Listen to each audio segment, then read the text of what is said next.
in Shui's case, so if you don't know my family, she was adopted from China at age 10, so she had language deficits. Don't know. Yeah, didn't know English at all. Because they didn't take you. Well, It'd be horrible.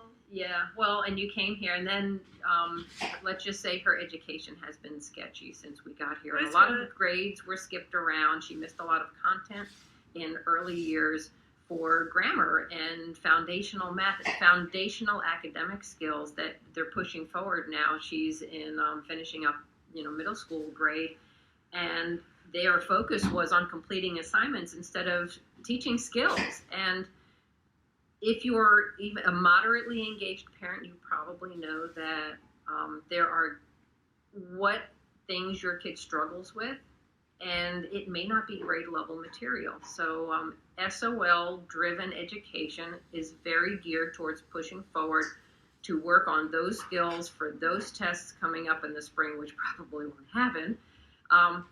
And education, if they find that what I call speed bumps, where you might be working on a child might be working on an article where they don't understand vocabulary that is considered earlier grade vocabulary, or they're writing sentences and they're making some grammatical error or two of certain types, that is an early skill.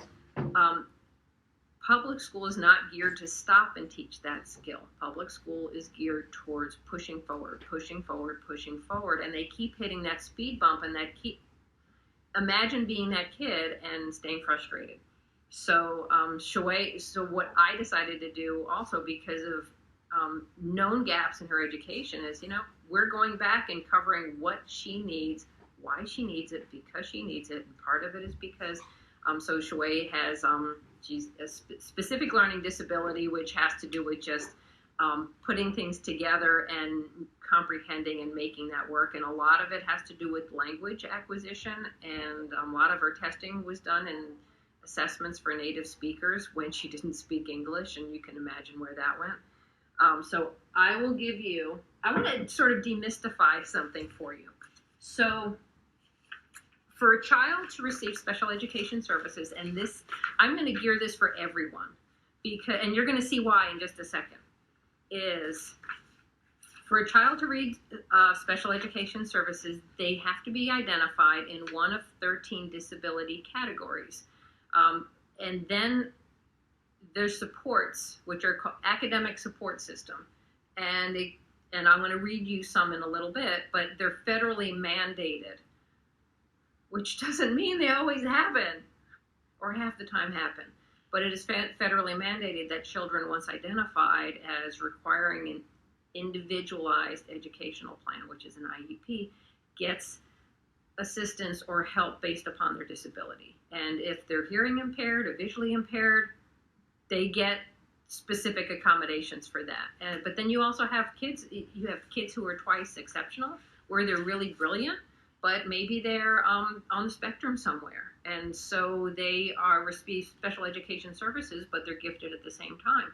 Or they have dyslexia, and so special education doesn't necessarily translate to cognitively deficient. It can, but not necessarily. There are lots of kids who receive special education services. I would argue that most of the accommodations that Shoy has in her IEP are specifically to help her function in the public school setting, and that now that we're homeschooling, most of them don't apply. And I'm going to actually read you a few. So accommodations that are very common in IEPs for kids who maybe they have ADD or ADHD or dyslexia or dysgraphia, or so specific learning disability sort of is a large disability group. It's the largest of most kids of all the disability categories fall into this one. There are lots of various reasons why they may be processing differently. They need to be in a less distracting environment. So for example, when they're working, they can work in a small group, or they get a test in a small group. I would argue most kids would do better with that. Whether they have an IEP or not, it's just not federally mandated for kids who haven't been identified with a disability. Maybe they require visual aids, which are checklists, picture schedules, pictures to go with written assignments to assist in comprehension of the classwork and to help follow directions.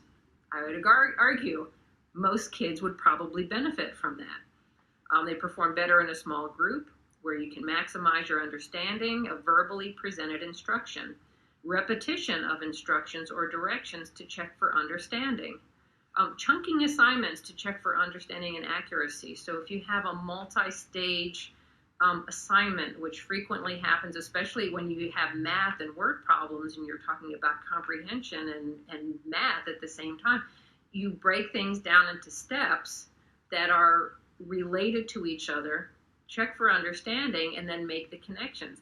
I would argue just about every child would benefit from that.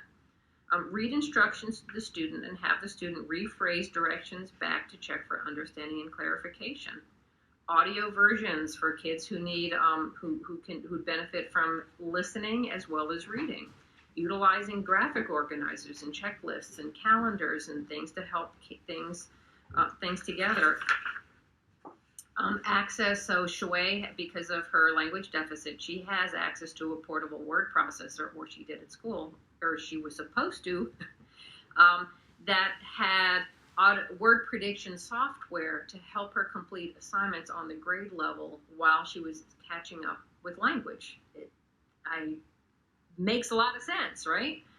Additional wait time when asked questions, and then frequent checks for understanding throughout the assignment, and then positive prompting when you're doing independent work. So people who have kids who do not receive special education services, IEPs can be as simple as that. They also have, and it is 28 pages long, so there's goals, there's history, there's testing scores, there's lots of other information, but it all boils, most of what IEPs boil down to is accommodations like that the child has been identified to need those services to help them access their curriculum. Again, I would argue that virtually all kids would benefit from that.